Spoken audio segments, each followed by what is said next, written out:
दोस्तों मित्रों, मैं कार्तिका पब्लिकेशन का लेखक अनिल सिकवाल एक बार फिर आप लोगों का ऑनलाइन यूट्यूब चैनल पर आपका भव्य स्वागत अभिनंदन करता हूं। पिछले मनोविज्ञान की प्रश्नोत्तरी भाग 24 में हमने मनोविज्ञान के कुछ महत्वपूर्ण तथ्यों को लेकर चर्चा की और आज आप और हम मनोविज्ञान की प्रश्नोत्तरी भाग 25 में मनोविज्ञान अथवा शिक्षा मनोविज्ञान या बाल विकास शिक्षा शास्त्र, इन सभी टॉपिकों को लेकर इन टॉपिक पर जो क्वेश्चन महत्वपूर्ण हैं उन क्वेश्चनों को आप हम चर्चा करने जा रहे हैं। और ये मनोविज्ञान की प्रश्नोत्तरी भाग जो 25 है, ये आगामी रीट शिक्षक भर्ती सेकंड ग्रेड, फर्स्ट ग्रेड या नवोदय विद्यालय की कोई तैयारी कर रहा है प्रतियोगी, उन सभी के लिए क्या मानी जाएगी, महत्वपूर्ण मानी जाएगी। इन प्रश्नोत्तरी के द्वारा आपको आपका मूल्यांकन का भी पता चलेगा कि आपने अब तक जो पाठ्यक्रम पढ़ा है उसमें आपको कितने उत्तर आ रहे हैं। साथ ही मनोविज्ञान की जो प्रश्नोत्तरी होती है वे प्रतियोगी परीक्षा की तैयारी करने वाले जो प्रतियोगी हैं उनमें आत्मविश्वास को भी क्या करती है, उत्पन्न करती है। उनके कॉन्सेप्ट क्लियर में भी क्या करती है, अपना महत्वपूर्ण योगदान देती है। तो मित्रों, आप और हम चर्चा करें मनोविज्ञान के प्रश्नोत्तरी भाग 25। पीछे श्यामपट पर आपको कुछ प्रश्न दिखाई दे रहे हैं, तो हम चर्चा कर रहे हैं मनोविज्ञान के प्रश्नोत्तरी भाग 25 में। पहला क्वेश्चन, वाइकोतोस्की के अनुसार किसी बालक के विकास में महत्वपूर्ण योगदान किसका होता है। यानी कि वाइकोतोस्की ने अपना सिद्धांत दिया, उसके अनुसार किसी बालक के विकास में किसका योगदान होता है। इसमें पहला ऑप्शन दिया परिवार का होता है, दूसरा विद्यालय का होता है, तीसरा समाज का होता है और चौथा है धर्म। तो वाइकोतोस्की ने अपने सिद्धांत को समझाने में बात बताई थी कि परिवार तो क्या होता है, बालक की प्रथम पाठशाला, और विद्यालय बालक की द्वितीय पाठशाला। लेकिन जो समाज है ये परिवार और विद्यालय इन सबके मध्य की क्या मानी जाती, कड़ी। इस दृष्टि के आधार पर बालकों के विकास में जो सर्वाधिक योगदान है वो रहता है समाज का। किसका रहता है, समाज का रहता है। इस दृष्टि के आधार पर सी आंसर क्या होगा, बिल्कुल सही माना जाएगा। क्वेश्चन नंबर सेकंड, बच्चों की अंत्य क्रिया को उनके विकास का मूल आधार माना है या मूल आधार माना है जीन पियाजे ने, वाइकोतोस्की ने, कोलबर्ग ने या रूसो ने। तो बच्चों की अंत्य क्रिया के विकास का मूल आधार जो बताने वाला व्यक्ति था वो था बी वाइकोतोस्की। तो बी आंसर क्या माना जाएगा, बिल्कुल करेक्ट माना जाएगा, क्योंकि जीन पियाजे ने संज्ञानात्मक बताया और कोलबर्ग ने नैतिक बताया और रूसो ने शिक्षा में मनोवैज्ञानिक दृष्टिकोण का सूत्रपात किया। तो केवल एकमात्र वाइकोतोस्की था जिसने बच्चों की अंत्य क्रिया को उनके विकास का क्या माना, मूल आधार माना। क्वेश्चन नंबर थर्ड काफी महत्वपूर्ण है, कई भर्ती परीक्षाओं में क्वेश्चन पूछा भी गया है।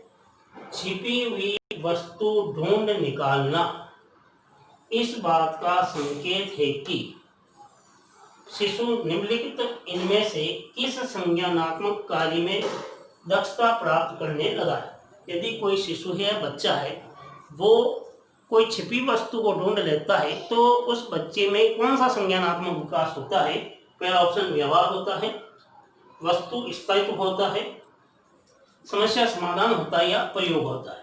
तो सीधी सी बात है, यदि बच्चा वस्तु को ढूंढ निकाल रहा है तो व्यवहार का तो कोई योगदान नहीं रहेगा, समस्या समाधान भी कोई समस्या का समाधान नहीं कर रहा, और वो शिशु है, इसका मतलब प्रयोग करना भी अभी नहीं जानता। तो इसका मतलब कि छिपी वस्तु निकाल रहा मतलब उस वस्तु का स्थायित्व, यानी कि वो वस्तु क्या है इस चीज को जानने लगा। तो इस दृष्टि के आधार पर बी आंसर क्या होगा, बिल्कुल सही माना जाएगा। क्वेश्चन नंबर 4, रोहित ने अजय की डेस्क से ली हुई पेंसिल वापस रख दी है क्योंकि उसे पकड़े जाने पर सजा मिलने का डर था। ये कोलबर्ग के किस स्तर को बताता है। पहला ऑप्शन है परंपरागत स्तर, परंपरागत स्तर, उत्तर परंपरागत स्तर या पूर्व सक्रियात्मक स्तर। तो मान लेते हैं कि रोहित ने किसी अपने मित्र है अजय है उसकी डेस्क से पेंसिल ले लेता है और वापस वो पेंसिल को वहीं रख देता है क्योंकि उसे डर है कि पकड़ा जाऊंगा और सजा मिलेगी। तो कोलबर्ग का जो नैतिक विकास का सिद्धांत है, जो कि कोलबर्ग ने नैतिक विकास के सिद्धांत को 3 स्तरों पर वर्गीकृत किया। तो इस दृष्टि के आधार पर ये जो उसे पकड़े जाने पर सजा मिलने का जो डर है, ये जो स्तर रहेगा वो रहेगा परंपरागत स्तर, क्योंकि पूर्ण सक्रियात्मक जो है डी, ये तो आपके जीन प्याजे के अंतर्गत आता है। तो ए ऑप्शन क्या माना जाएगा, बिल्कुल करेक्ट माना जाएगा। क्वेश्चन नंबर 5, एक सशक्त स्कूल अपने टीचर में किसे सर्वाधिक बढ़ावा देगा। यानी कि कोई अच्छा विद्यालय है, वे अपने अध्यापक में ऐसा कौन सा गुण बढ़ाना चाहता है, उसकी मेमोरी का, उसमें परीक्षण करने की प्रवृत्ति का, प्रतिस्पर्धा का, या कोई नहीं। तो सीधी सी बात है कि टीचर की मेमोरी, तो अगर उस विद्यालय में वो टीचर है तो निश्चित ही कि जिसकी मेमोरी अच्छी हो या जिसके कॉन्सेप्ट अच्छे हो वो तो वैसे ही रहेगा। परीक्षण की प्रवृत्ति वैसे ही विद्यालय में रहती है, लेकिन प्रतिस्पर्धा के यदि भाव रहेंगे, यदि स्कूल जो सशक्त स्कूल है वे अपने अध्यापक में प्रतिस्पर्धा के भाव रहेंगे, उत्पन्न करेंगे, तो निश्चित ही वो विद्यालय सर्वदा क्या आएगा, प्रथम स्थान पर रहने का भाव अपने आप उसमें विद्यमान हो जाएंगे, उसमें पढ़ाने वाले टीचर। तो सी आंसर क्या होगा, प्रतिस्पर्धा के भाव, ताकि विद्यार्थियों में भी वो भाव उत्पन्न हो। क्वेश्चन नंबर 6 काफी महत्वपूर्ण है। किस प्रकार की प्रश्नावली की गणना वस्तुनिष्ठता पाई जाती है, प्रतिबंधित प्रश्नावली में, अप्रतिबंधित प्रश्नावली में, चित्रात्मक प्रश्नावली में, सभी में। तो सबसे तो पहले प्रश्नावली विधि के जो जन्मदाता थे वो थे वुडवर्थ, जबकि प्रश्नोत्तर विधि के जन्मदाता जो थे वो थे सुकरात। यहाँ 2 क्वेश्चन आपके वैसे भी तैयार हो रहे। तो प्रश्नावली विधि की गणना वस्तुनिष्ठता में पाई जाने वाली जो है वो है प्रतिबंधित प्रश्नावली। ये आंसर क्या माना जाएगा, बिल्कुल सही माना जाएगा। क्वेश्चन नंबर 7, नियंत्रित दशाओं में किया गया अध्ययन क्या कहलाता है, प्रश्नावली कहलाता है, प्रयोग करना कहलाता है, सर्वेक्षण कहलाता है, या चेक पोस्ट कहलाता है। तो सीधी सी बात है कि विद्यार्थी आपने कई बार सुना होगा कि नियंत्रित परिस्थितियों के अंदर या नियंत्रित दशाओं के अंतर्गत जो अध्ययन किया जाता है वो प्राय प्रश्नावली, प्रयोग, सर्वेक्षण या चेक पोस्ट। तो वो प्राय जो होता है, यानी कि आप कोई भी दशाओं को नियंत्रित करते हो तो इसका मतलब कोई ना कोई आप प्रयोग करने के लिए दशाओं को क्या कर रहे हो, नियंत्रित करते हो। इस दृष्टि से ये बी जो आंसर होगा वो बिल्कुल क्या माना जाएगा, सही माना जाएगा। क्वेश्चन नंबर 8, वर्तमान समय में मनोविज्ञान है, काफी महत्वपूर्ण है। कई शिक्षक भर्तियों में ये क्वेश्चन पूछा गया। आत्मा का विज्ञान है, मन का विज्ञान है, व्यवहार का विज्ञान है, या सभी है। वर्तमान में यदि देखा जाए, क्योंकि यदि मनोविज्ञान के इतिहास पर आप दृष्टिपात करते हो तो मनोविज्ञान का इतिहास जो शुरुआत में ये कहा गया आत्मा का विज्ञान है, तो इसका मतलब वर्तमान से इसका कोई संबंध नहीं। फिर धीरे धीरे वे मन का विज्ञान तक पहुंचा, तो इसका मतलब ये भी नहीं है। और फिर कालांतर में वर्तमान में व्यवहार का विज्ञान के रूप में माना जाने लगा। इस दृष्टि से मनोविज्ञान को वर्तमान में हम जो कहते हैं वो व्यवहार के विज्ञान के रूप में जानते हैं। तो सी आंसर क्या माना जाएगा, बिल्कुल सही माना जाएगा। क्वेश्चन नंबर 9, किसी कार्य को करने की विशिष्ट क्षमता को हम क्या कहते हैं, अभिरुचि कहते हैं, प्रत्यक्षीकरण कहते हैं, अभियोग्यता कहते हैं, या कोई नहीं। तो किसी कार्य को करने की विशिष्ट जो क्षमता होती है, जैसे मान लेते हैं जो एकलव्य था उसमें वो क्या थी, अच्छा धनुर्धारी था और धनुष चलाने की उसमें क्या की थी, उसकी योग्यता थी।